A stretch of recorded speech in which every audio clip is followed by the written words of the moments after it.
में कह सके वैसा highest footfall per.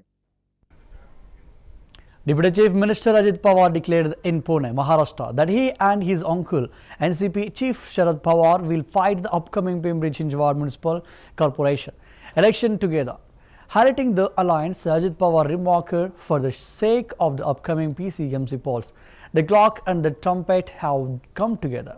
The statement signals a united front between the factions, symbolized by the NCP's clock and the Congress party's trumpet, aimed at strengthening their prospects in one of Maharashtra's most crucial civic body elections.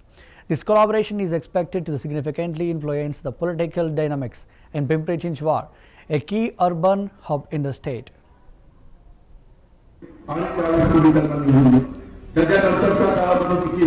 तुम्ही कधी मला आधी हाताने परत पाठवलं.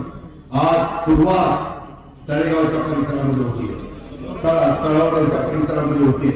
माझी तुम्हाला विनंती आहे, जे तळवडे असेल किंवा माझा इथे तळवडे गावठाण असेल, माझं ज्योतिबा नगर असेल, गणेश नगर, उटी नगर, त्रिवेणी नगर, सैयद नगर, या सगळ्या भागामध्ये कार्यकर्त्यांनी गाफील राहू नका. फार कमी दिवस आहे, पायाला ढिंगी बांधल्यासारखा प्रचार झाला पाहिजे. कुठेही निवडणुकाच्या संहितेचा भंग होता कामा नये, कुठेही खालच्या पातळीवर टीका करायचं कारण नाही.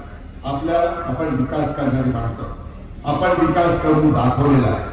आणि जो काही आता तुमच्या माझ्या पिंपरी-चिंचवडला कर्जामध्ये ढकलण्याचं काम ज्यांनी केलेलं आहे त्यांना आता आपल्याला बाजूला करायचं आहे आणि ते तुमच्या हातात आहे.